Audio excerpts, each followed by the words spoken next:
सारांश। Hi friend, welcome back my channel. स्वागत है आप सबका मेरे और एक न्यू ब्लॉग में। सबको राधे राधे। कैसे हैं आप सब? आई होप आप लोग अच्छे होंगे, स्वस्थ होंगे और मस्त होंगे। तो मैं आई हूँ अपने गांव, जैसा कि आप जानते हैं, अपने मायके, क्योंकि बच्चों की हो रखी है गर्मियाँ की छुट्टी और हम साल में एक बार ही आ पाते हैं जब बच्चों की छुट्टी होती है। मौसम बहुत अच्छा है, हवा चल रही थी, बंदर भी आए हुए थे। इसी बीच में हो गई है झमाझम बारिश। मन एकदम खुश हो गया है, प्रफुल्लित, क्योंकि इतनी गर्मी हो रही थी और इस बीच में बारिश हो गई तो मौसम ठंडा हो गया है। और बंदर ने भी मज़े लिए हैं अच्छा खासा मौसम का, हमने भी मज़े लिए हैं। मैंने कहा बारिश हो गई है, मौसम इतना अच्छा है तो थोड़ा सा तो नाचना गाना बनता है।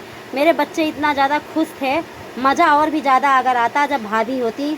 तो भाभी भी अपने मायके गई हुई हैं, क्योंकि उनके भी दो बच्चे हैं और उन्हें भी समय नहीं मिल पाता, क्योंकि अब हमारे बच्चे बड़े हो गए हैं और अब पढ़ने लगे हैं तो छुट्टियां मिलती नहीं हैं। जब यही गर्मियों की छुट्टी होती है बच्चों की, 1 महीने 1.5 महीने की, तभी हम जा पाते हैं। तो भाभीयों का भी मन करता है जाने का। तो भाभी लोग भी मेरी इस बार ना मायके चली गई हैं, दोनों लोग।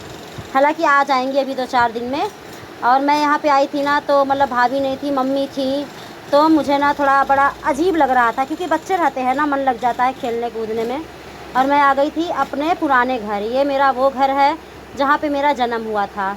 तो ये मेरा पुराना घर है और यहीं पे मैं पली बढ़ी हूँ। बहुत छोटा सा है, सिंगल कमरा है और छोटा सा बालकनी में ही मम्मी ने किचन बना रखा था। और आज मैंने अपने मम्मी के हाथ का ही यहाँ पे बना हुआ खाना खाया है। तो इतना अच्छा लगा था ना कि मतलब पुरानी यादें सारी ताज़ा हो गई थी। मेरे सारस ने बहुत अच्छी ड्राइंग बनाई थी, जैसा आपने देखा है अभी। इसके बाद हम वापस घर आ गए थे और मेरी बीच वाली जो बहन है, सॉरी बीच वाली नहीं, छोटी वाली, तीसरे नंबर की, मैं सबसे बड़ी हूँ।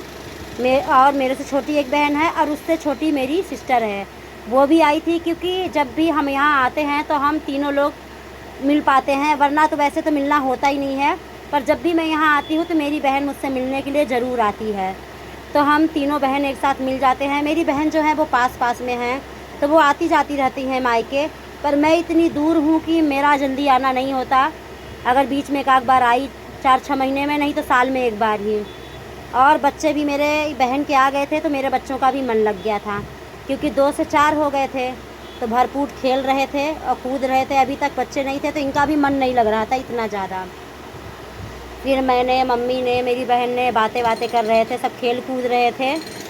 जानवी कहाँ बैठी हो लल्ला? इस पे। फिर मेरा और मेरी छोटी वाली सिस्टर का प्लान बना कि चलो अपनी मतलब बीच वाली जो बहन है उसके घर पे चलते हैं। तो हम लोग यहाँ आ गए थे, अपनी बीच वाली मेरी जो बहन है उसके घर पे आ गए थे। तो हम तीनों बहन इकट्ठा होके बहुत खुश हुए थे। और मेरी जो बीच वाली सिस्टर है उसको अभी 10 दिन पहले ही बेटा हुआ है बड़े ऑपरेशन से। तो छोटा सा बाबू देख के ना मतलब इतना अच्छा लग रहा था ना, क्योंकि सबसे छोटा बच्चा हमारे घर में अभी यही है, मेरी बहन का बेटा। और अभी मेरा बेटा भी जो है वो 5-6 साल का हो चुका है। तो बहुत टाइम बाद इतना छोटा बच्चा मतलब हाथ में आया था, बहुत अच्छा लग रहा था। फिर इसके बाद हम घूम घाम के आ गए थे वापस आके हमने कपड़े चेंज करके बाहर ही आंगन में बैठ गई थी, क्योंकि 4-4:30 हो रहे थे और हवा अच्छी चल रही थी। तो हमने सोचा थोड़ी देर यहीं पे हवा खाते हैं बैठ के। और मेरे बच्चे, बहन के बच्चे जो है, ये सब अपने ट्रैक्टर में मट्टी भर भर के फेंक रहे थे, फिर भर रहे थे। यही खेल तमाशा लगा रखा था। तो छोटा सा ब्लॉग मेरा यहीं तक है। सबको राधे राधे, बाय बाय।